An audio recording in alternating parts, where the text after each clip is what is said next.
Hi, everybody. So I know my title seems a little strange because it was a concept I came up with called Nobility Complex. And the response underneath there is not actually going to tell you much about it. And so hopefully you'll have a really interesting time kind of learning about where this came from and why I came up with the concept. So to begin, what is this Nobility Complex? As you heard, I've worked for a lot of companies. There's some commonality that I noticed in the design process. And I've noticed that when people are in positions of privilege, they unintentionally create solutions without accounting for their own bias, right? And what that leads to is a self-serving bias. An example would be what I'm trying to say is an example would be I'm from Haiti, and when the Haitian earthquake occurred, my family was missing for a couple weeks. I was in Haiti a day before the earthquake. And what ended up happening was a lot of people would contact me and say, you know what, don't worry about it. We're gonna figure something out. I have all this clothes, where can I send it, right? They just wanted me to ease my fears while I couldn't find where my parents were. My parents were found eventually, 2 weeks later, but during that time, I noticed that a lot of people kept offering me solutions without necessarily accounting for what I needed. And so things like where will our clothes go to weren't actually helpful for me, right? Because there were buildings that were crushed. There was flooding going on. What was really needed was wells because there was a cholera outbreak. But because I wasn't in a position to really respond to them, I just noticed that people wanted to help. There was this pure need to help, but had no idea that they were serving their own self. They were trying to ease their own pain, not necessarily mine. And so what I learned is that privilege informs how we design and in general, right, and how we give. And so today, we're gonna talk about a few things. We're gonna talk about how other people see you, especially how they see me. I stand out quite a bit. We're also gonna review your role in your tribe. And I'll explain that a little bit later as to why that's important to understand your value in your tribe. And then lastly, we're gonna show the value of difference and how you guys can take that to your own jobs and explain to them why it's important, these conversations we've been having all day about inclusiveness in design and things like that. So let's talk about how people see you. So I said earlier, I'm from Haiti. Most people know Port-au-Prince in Haiti, but they don't necessarily know Okai, Haiti. So that is in the south side. That's where my family currently lives, in the south side of Haiti. And this is the home we grew up in. And what's really interesting about this home is when I show it to people, I get a lot of reactions from people. How many people lived in this home? I would say probably 17. Shocking, right? Where are the windows? They're kind of on the side. They're what do you call them? The ones that break open. Shutters, excuse me. English is not my first language, but I'm doing pretty well. People talk about that roof, like, my gosh, that must be so old. They talk about the design. They talk about the chicken in the front yard, if that's the only meal we have. And what's interesting is when I give people some additional context, their mind changes about this home. So for example, when I talk about that roof, which has existed for decades and millions of years across, different colonies and so Pacific Islands and other warm places, is better than any air conditioning system, really, that you might have. The other thing that's interesting is behind that wall right there is a beach. And so all of a sudden, when people hear that there's a beach next to the house, it becomes this beach cabana experience. So people want to come visit me at my beach cabana. But what happened that they had poor Nancy in the beginning, and then it turned into, hey girl, when can I visit you, right?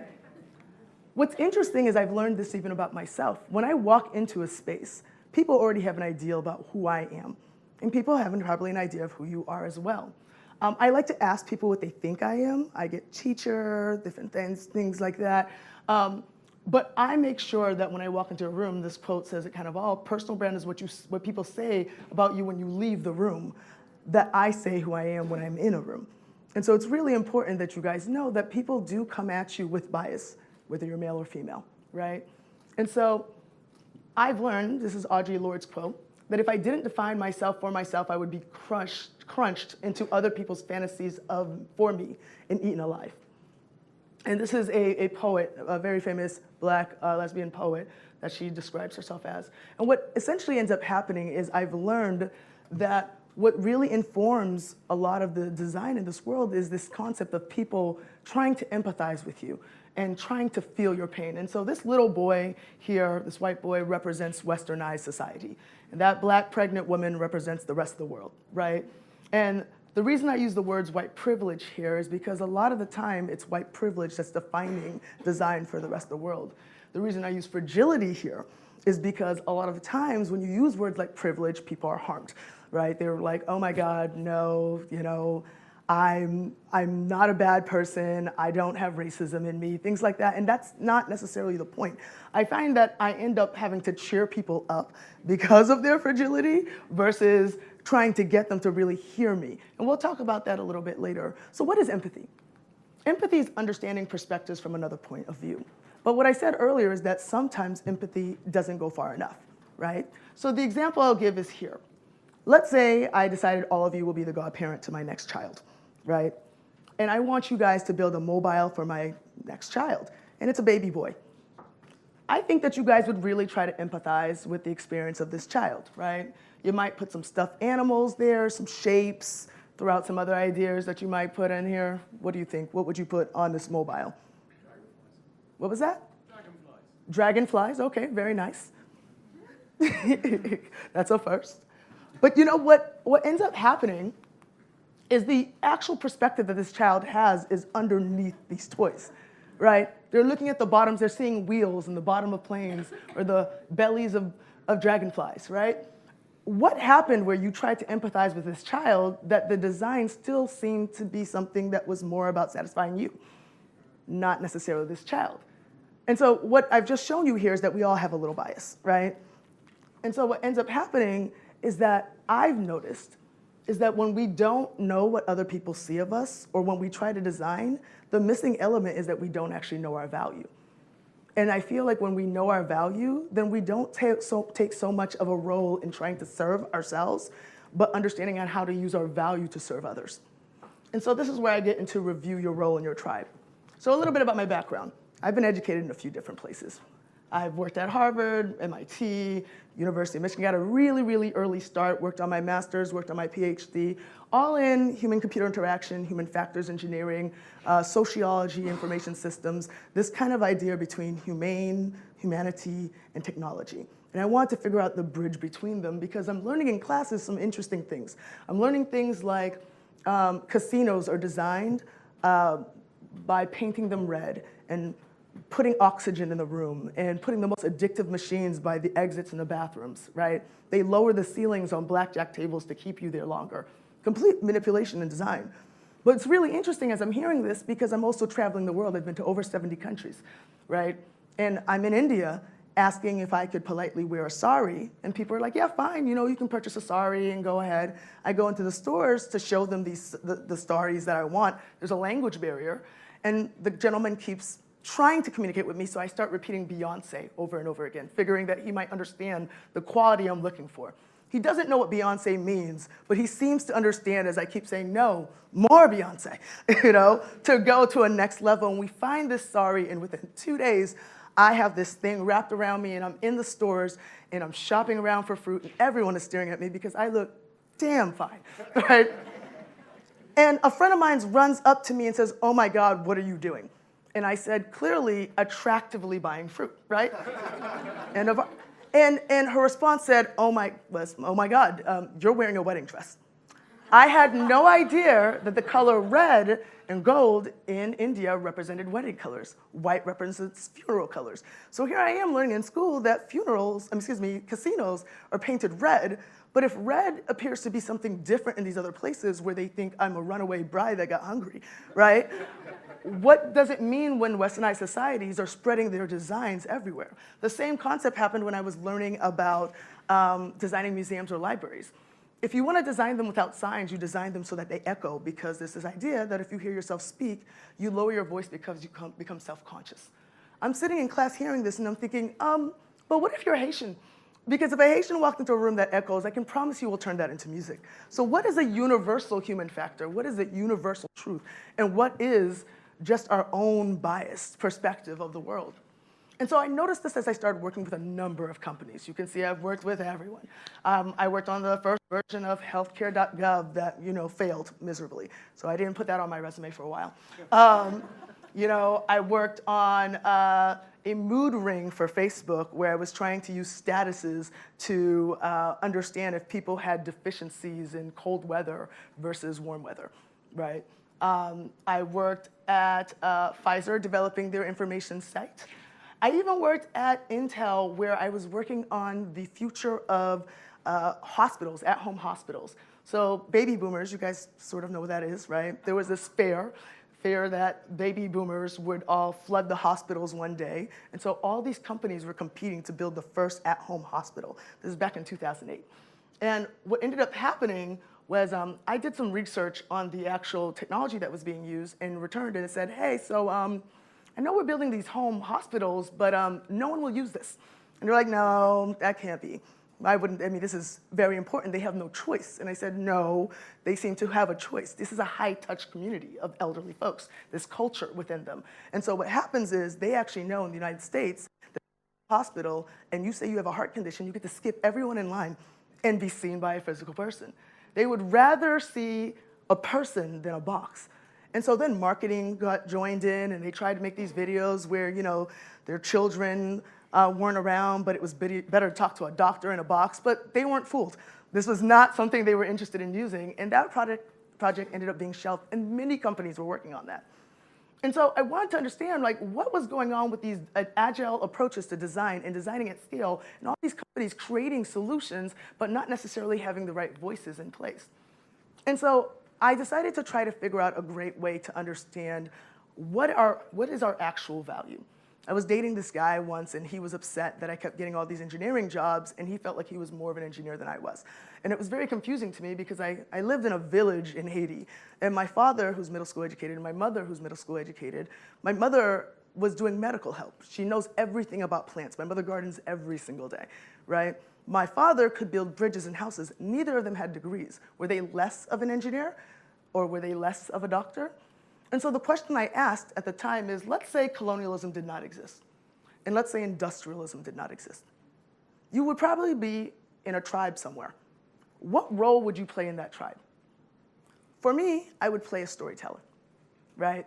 Which makes sense. And I see all these other roles as tools to get my stories across. So for example, I chose engineering to share the stories of people who are underrepresented so that it can reach people who can do a difference with them. No one can tell me that I was not born to be a computer scientist because I know I wasn't born to be a computer scientist. That's not universal truth to me. A person in Haiti in my village couldn't be a computer scientist, but what they can be is a healer. They can be a medicine person. They can be a mediator. They can be a storyteller, a dancer. What is your value? That is the privilege that you have that you can share with the world. And if we can sit in our value, then we can really something different about how we build and design in service of other people instead of in service of ourselves. So I really want you guys to think about that question. What would you do if colonialism didn't exist, industrialism didn't exist? What role would you play in your tribe? Would you be a hunter? Would you be a gatherer? And so it's important to also understand that we also design roles for others without even knowing it. So here you have a gentleman on the side. He is changing his baby on the floor because there are no baby changing stations in men's rooms. What happened that we decided to design this concept that also limits people like men? And so when I talk about this stuff, I don't talk about it from the standpoint of let's build products for like black people, right? This is about inclusiveness in design. It's about giving an opportunity to everyone. And what we've learned is that when you build for the underrepresented, sometimes that also creates opportunity for folks who are represented. So in this particular case, for example, if we create an all-gender bathroom that is something that they're designing for transgenders, a group that is underrepresented, all of a sudden you've created opportunities for anyone who can use the bathroom and change their child, right? And so this is really about thinking about how do we go from a cultural blind place to a cultural neutral place, not necessarily excluding people, but making this world more inclusive, right? And so what happens is that when we don't do this, we're actually losing revenue potential. And we'll talk about this in later slides when I talk about Uber, right? We're spending inefficiently. We're also limiting our future growth. And so here we are in San Francisco, that's where I live, building for the rest of the world, right? But designs like this are coming out. Do you guys know about Taybot? Tay, the chatbot from Microsoft? So let me tell you a little story about this. A few years ago, Microsoft decided to basically create an invisible friend for you. And the name was Tay, and Tay would say, hello, how are you? It was an AI chat box, and you would respond, and it was supposed to be a great relationship. Within 6 to 8 hours, Tay learned from the internet to attack women, Jewish people, black people, literally went on a rage, and they shut her down at hour 16. Yeah. What happened? So what's interesting about Tay is when they came out with this, Microsoft made a comment that they did test Tay for bias, which I was shocked by, very shocked by. How did you test her for bias? Turns out that she was tested in China, I believe, for a couple of years before she was released to the United States. Does anybody know about how speech is recognized in China versus in America? It's a little different is the point, right? And so where in America you can say a lot of different kinds of things, Tay was learning from Americans' bias. Same thing that happens when you do a search and you see a doctor versus nurse. A lot of times you'll see that doctors are male and the nurses are women. It doesn't mean that nurses can't be male and doctors can't be female, but we are literally teaching the internet bias. And what is our responsibility with that? In fact, there was one point, if you looked up the N-word on Google Maps, it would take you to the White House during Obama's administration. True story. Yes. So this is an interesting one, too. Sometimes I interview at companies to tell them their products are racist. It's just a fun little habit I do. So this is an Oculus product. Sorry, Oculus engineers, if there's anyone here. I was interviewing for a position at Oculus, but I knew that this product was going to have some issues. It wasn't going to work on people with like turbans or dreads, and I'll explain why is that important anyway, right? So, I come in there and I say this. It doesn't work on turbans or dreads, and I'm wearing the biggest weave you've ever seen, because you have to try their products on when you're there. And they said, oh, we'll maybe consider that in a new version. And I'm like, oh, okay. Well, did you know it doesn't work for West African cranial structures? They're like, what? That's ridiculous. I'm sure it could work. It's just, we're not really focused on the Africa region right now, but that might come out in another version. And I said, well, there was this thing called slavery. And so most black people and some Spanish people in America happen to have West African cranial structures, but forget that, It doesn't necessarily work for Asian people. What? Blasphemy, right? How is that possible? And I find this really interesting because I always can tell the gender and racial makeup of an engineering team, or if there are members of your team that don't speak up, right? And so in this particular case, we discussed where do Asian folks go to buy ski goggles and the shape of their faces. And I talked about Daydream, a product that we were working on at Google, where they not only considered a lot of these different factors, they even considered socioeconomic factors, and that's how things like cardboard came out, right? A product that was now inclusive of everyone, that was considered from the offsite of the product, instead of launching quickly, producing a product that could only work for few and then having to pay extra money later to build a product that works. How many of you have dealt with this before, where you launch the product, find out all this new stuff, and then have to relaunch the product? Have any of you seen this before? I've seen this time and time again, and I can tell you every company I've worked for has done something that has some disaster someplace in this world or in some culture. And just to go back to this, the one other interesting thing is, you guys know what Snapchat is? When Snapchat first came out, their filters took certain Asian eyes and just put slashes on them, which is really, that's yellow face, right? It's very offensive. And so, they had to fix that rather quickly. And I wondered to myself, how is it that Snapchat didn't have somebody in the company speak up and say, this doesn't work? Even at a lot of companies I work with, I know that eye tracking software doesn't work on people who have darker skin.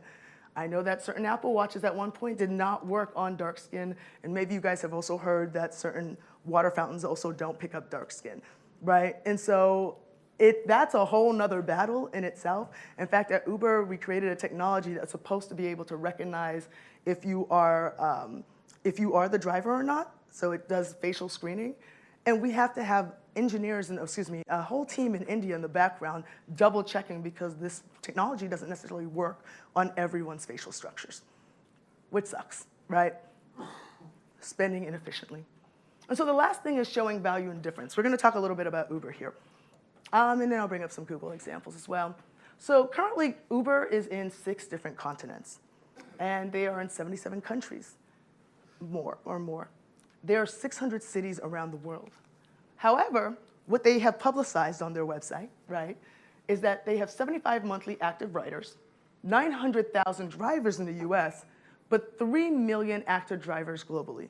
And that number is actually much higher, which means that we are building from the United States for a large group of people, but they're not necessarily being represented in the project. So in fact, when we introduced a project that we built in a silo, the new driver app, we actually ended up heavy on their devices. It literally took 6 minutes for the maps to load on the screen in India. So you can imagine the customers we were losing. And in the actual app, thinking about the devices that people use, it was too heavy. And so people had to make choices to make space on their phones, whether they would use an Uber app or the competitor, which was much lighter. So the thing about this is a lot of folks don't think about designing for different kinds of people, but because of things like this, how would you design a pickup in a place like this? Seems pretty difficult. Or if a sacred cow is crossing the road, right? How do you design the estimated time of arrival? But here's the thing, if you can design for underrepresented situations like this, you can solve for things like Coachella, right? And picking up at larger scale things. And that's exactly what happened. We learned that we needed to stop designing for westernized stereotypes so that our products could be more scalable, right? And so I'll give you an example of the case that actually got me at Uber. They were having this issue where they didn't have insights coming in from across the globe, but here we are building for the rest of the world. And they wanted me to help to figure out how to get those insights in.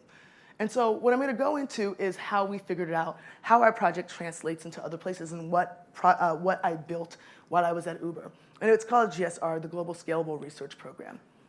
And what we did is we basically found a way to do bi-weekly testing, and technically speaking, getting results in as little as a week from around the world to the engineers.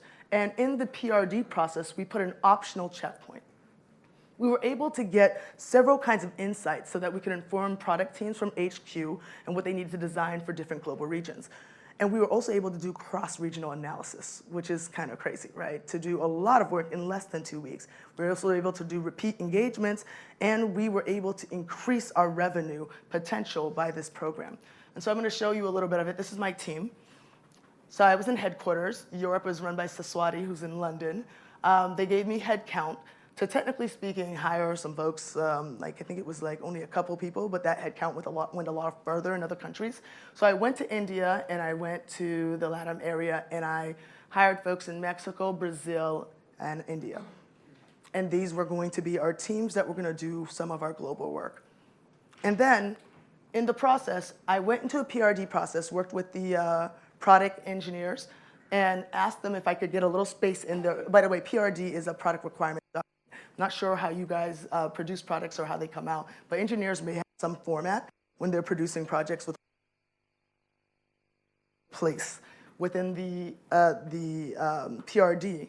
Made it a checkpoint that I was later going to use as an audit process to see what happened when we did research in these global regions versus research that wasn't in it. And I was going to prove that we were going to make more money savings, right, by building with this global insight than if we built without it. And so I asked people to submit research questions from a form. A lot of times people will send you things that they just want to validate, cool ideas that are in their head, and that's not what researchers do, just to let you know. We don't validate whatever's in your head. We find out some insights, and that might change the perspective of what's in your head. And then we started conducting research, and we had them contribute to the research. We wanted them to be a part of the process, right? Because the only way you could get into this program was by promising that by the end, you were actually going to make change based on these insights. And what ended up happening is 20 projects later, in just 4 months, we used 8 methods. We had 12 global collaborations. We had 16 product touch points. We had over 80 actionable insights. And then we showed that we saved multi-millions of dollars, all by checking things in other countries, just by doing intercepts and usability testing in less than a week. And so to go back, I had this 2-week process, but you can see there's an interview guide that's built, we conduct our research, and preliminary findings, we give raw results within the same week. The following week is when we do a final report that does the analysis and the cross-regional stuff, but you'll have raw results within a week. This actually ended up proving to be an amazing function at Uber. And what we learned is that we could deliver value beyond empathy through this program. We figured out a way to fit our content to certain markets more quickly, and we also started to pick up trends. One of the best things we also noticed is the radius of influence. We started actually learning things from other countries that we could test in America, which is really cool. I love the image on the right just to show you how non-inclusive things can be. That's a nude bra, according to a black woman. It's not nude. So we talked about the radio scale and the fact that we were bringing insights from around the world back into the United States. And so we've learned that there's something very profound about people who are underrepresented. I love this quote, but it simply says that black people, for example, if they can't drive, they'll invent ways to walk. So if they can't have ham, they'll boil chitlins. If they are given rotten peaches, they'll make cobblers. The point is, people who are under-resourced tend to have resources that are actually better to save, right? Saving money if you can figure out what underrepresented individuals are doing, right? And then scale that out to the rest of the world. And so, for example, we noticed at Uber that we were limiting our users from getting on board because of the credit cards that we had, right? Europe has credit cards with those 3-digit pins on the back, so does the United States, but not necessarily in South America or India and different places. So we decided to test launch cash in India. And we launched it. We did these methodology of one-on-one interviews, and what we learned after launching Cash is that it not only introduced new people into our platform to drive and created more opportunity for people to get around, it actually increased our market by 30% global from one country. So then we launched it in Brazil, and overnight Brazil became our #1 market. #2 market, India. Mexico, #3 market. You haven't heard America or Europe yet, right? Not at all. In fact, that's true today, that those countries are our top markets at Uber. And so then we also started learning how to engage with them to learn a little bit more about how we could build differently. So for example, we wanted to build a more efficient way for drivers to get around and make money in the United States, or technically the globe. And what the drivers in America said is they wanted to learn about peak hours and they wanted to learn about weather. And what we found out when we went to Mexico and Brazil and asked them the same questions were that in Mexico and Brazil, they thought it was hilarious that we wanted to know about peak hours and weather. They're like, just follow the clouds. We know what's happening. The weather, there's always traffic. Why would anybody want to know that? What we want to know is about events. In Brazil, what they said is they wanted to know about events so that they could pick people up and take them in far locations and make a lot of money. But in Mexico, they said we want to learn about events so we could stay the hell away from them, because events make frustrated customers, we're stuck in traffic, we're losing more gas, and now we're learning from Mexico how to build a better process in America. In fact, we're even taking cash in America. Really, really interesting. And we're also able to hear from our competitors a lot more quickly. So we know, like, our competitors in India, for example, are putting ATMs in their vehicles, their ride sharing. Potentially an option for us, but we'll see how it goes, right? I want to close out by doing the last few slides. This video is an Uber driver who is deaf. I don't know if you guys know that Uber will pick you up, has drivers that are on their platform who are hard of hearing or deaf. What's interesting about this platform is it was just a quick accessibility project that we were doing for people who had difficulty with hearing. But we noticed that immigrants were using the platform to basically keep their scores up, and because they were having difficulty communicating with people as well. What we also noticed were people like you and me were using it because they didn't want to talk to nobody in the car. So here you have a situation where something that was created for the underrepresented is now benefiting everyone. The same thing with Google Voice and Google Autocomplete. Those were accessibility projects that now we all get to enjoy. A lot of these projects that we forget to think about trying to serve these underrepresented areas actually do a service to us as well. And so it becomes a game changer for access. You get your insights early, and you directly have a trajectory across your projects. And I just want to close out by saying, if you incorporate your underrepresentation from a global customer base from day one, that's how you scale. Excuse me, I saw some people taking pictures. So you want to incorporate that from day one. I'm going to show you some examples and close out as to how we do that, so that we can forge connections, ideas, opportunities that improve equity and inclusion and user experience for the globe. And so we talked about what Nobility Complex is and what this addressing the privilege that we have And what we want to do is learn to leverage our privilege, leverage our value, so that we can serve other people. Whether that means sitting in a meeting where you're a male and there's a group of women and saying, you know what, I want to know what she has to say. I'm going to like back up and quiet down. Or leveraging your privilege and your opportunity to say, you know what, we don't have people of color in our ladder. So let's make sure that, do you guys know what I mean by ladder, underrepresented ladder? When you're doing your research studies, you might create a ladder of people where you have certain people coming in. You may try to make a requirement that there's women in that ladder. Or you may want to, so I write here, try to do it with 2 underrepresented checkpoints, right? You may not have the money to go global, but I'm sure you can find a way to say we must have women in our study groups or our focus groups. We must have an underrepresented person. I noticed in this room, for example, there are 4 people of color, they're all from America. I'm a little surprised where the people from color in Europe in this room, right? So making a little requirement that there is diversity from the offset. Also, testing your learnings in marginalized communities are really great in your primary market. So, you know, when I do my testing in San Francisco or Mountain View, I've had a case where I'll do a study with 6 to 8 people and 4 of them are medical doctors. That is completely biased, right? In fact, even doing studies in San Francisco is pretty biased for the rest of the world when you think about the fact that it's the most expensive place in the world, right? And so going out to like Sacramento, go out of your neighborhoods to do your studies is another great way to make sure you get these underrepresented voices in. And the last couple things, apart from just making sure you actually hire diverse talent and make sure they're represented in the room and invited into these spaces, turn your assumptions into questions. I think that's just a great life hack. If you can learn that, you know, the way we approach things, if we turn our assumptions into questions, that's how we can address our biases a lot more quickly. And so thank you, that's the close. If you want to reach out to me, you can find me on LinkedIn or Twitter or Instagram. It gets a little bit more ratchet if you go to Instagram. I'm a carnival dancer. But I appreciate your time and I hope you learned some things. Thank you very much.